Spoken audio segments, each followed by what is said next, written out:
নামাজে দোয়া আত্তাহিয়াতের মর্যাদা আপনি কি জানেন? জানলে অবাক হয়ে যাবেন।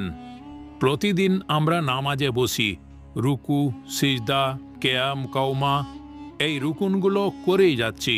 কিন্তু জানেন কি, নামাজের এক এমন দোয়া আছে যার পেছনে আছে এক অলৌকিক ঐতিহাসিক ঘটনা।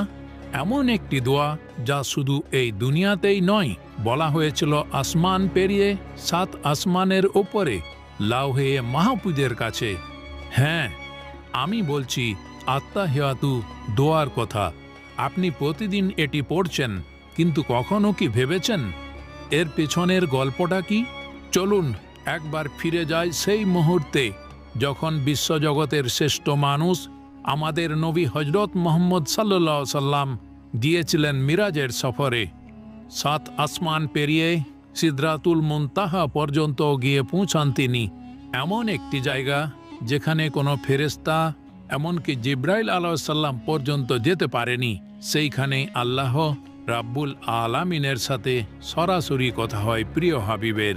এই ঐশী মিলনের সময় মহানবী সাল্লাল্লাহু আলাইহি সাল্লাম প্রথম যেটা বলেছিলেন তা ছিল আত্তাহিয়াতু লিল্লাহি ওয়া সালাতু ওয়া তাইয়্যিবাত, অর্থাৎ সমস্ত সম্মান, ইবাদত ও পবিত্রতা একমাত্র আল্লাহর জন্য। এর জবাবে আল্লাহ তাআলা বলেন, আসসালামু আলাইকা আইয়ুহান নবিয়্যু ওয়া রাহমাতুল্লাহি ওয়া বারাকাতু। হে নবী, আপনার প্রতি শান্তি, আল্লাহর রহমত ও বরকত বর্ষিত হোক। এতটা কাছ থেকে এতটা ভালোবাসা দিয়ে আল্লাহ নিজে নবীকে সালাম জানালেন।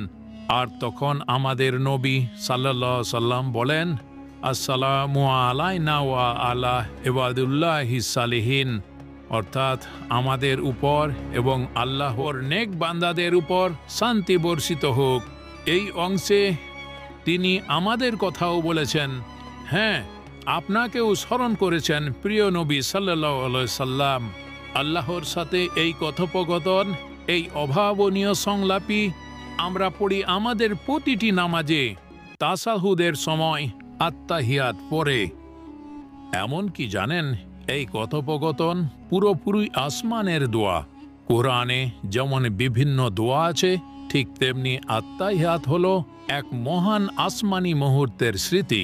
কোরআনে আল্লাহ বলেন সূরা আন-নাজম 13 নম্বর ও 18 নম্বর আয়াতে, নিশ্চয় তিনি তাকে দ্বিতীয়বার দেখেছেন সিদরাতুল মুনতাহারের কাছে, সেখানেই জান্নাতুল মাওয়া। যখন সিদরাতুলকে আচ্ছন্ন করেছিল, যা তা আচ্ছন্ন করেছিল, তার দৃষ্টি ভুল হয়নি, বিচ্যুত হয়নি। নিশ্চয় তিনি দেখেছেন তার রবের সবচেয়ে বড় নিদর্শন। এই আয়াতগুলো মিরাজের সেই মাহেন্দ্রক্ষণেই ইঙ্গিত করে। সেই মহামানব যখন আল্লাহর সবচেয়ে বড় নিদর্শন দেখলেন, তখনই আত্তাহিয়াতের মতো একটি দোয়া জন্ম নেয়। এখন ভাবুন, এই দোয়া আপনি পড়েন প্রতিদিন, অথচ এর মাহাত্ম্য জানলে আপনি নামাজের মধ্যে কাঁদবেন। আত্তাহিয়াত মানে হলো সমস্ত সম্মান, সৌন্দর্য, প্রশংসা কেবল আল্লাহর জন্য। সালাম আসে প্রিয় নবীর জন্য, তারপর সেই সালাম ছড়িয়ে পড়ে আপনাদের, আমাদের সমস্ত সৎ বান্দার উপর।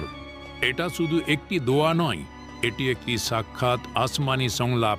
এটি একটি দ্বার যা খুলে যায় আমাদের আত্মাকে আকাশের উপরে আর হৃদয়কে যুক্ত করে প্রিয় আল্লাহ এবং নবীজির সাথে। স্মরণ করুন, আপনি যখন তাশাহুদের সময় পা ভাঁজ করে বসেন, তখন আপনি বসেছেন যেন সিদরাতুল মুনতাহায়।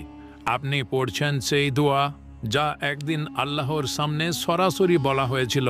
তখন নামাজ আর শুধু রুটিন থাকে না, নামাজ হয়ে ওঠে আল্লাহ ও বান্দার প্রেমের সংলাপ।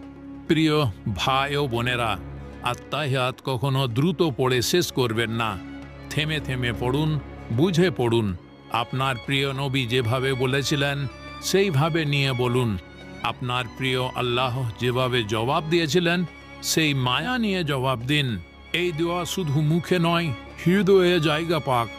নামাজ যেন শুধুই নামাজ না হয়, বরং হয়ে উঠুক প্রেমময় এক সান্নিধ্য। আল্লাহ আমাদের সবাইকে তাশাহুদের সময় আত্তাহিয়াতের মর্যাদা বোঝার তৌফিক দিন। হে আল্লাহ, আমাদের নামাজকে কবুল করো। আত্তাহিয়াতের দোয়া যেন শুধু ঠোঁট থেকে না আসে, বরং আসুক আমাদের হৃদয় থেকে। আমাদের সালাম পৌঁছে যাক প্রিয় নবীর দরবারে, আর আমাদের সালামে বান্দাদের কাতার সামিল করো। আমিন।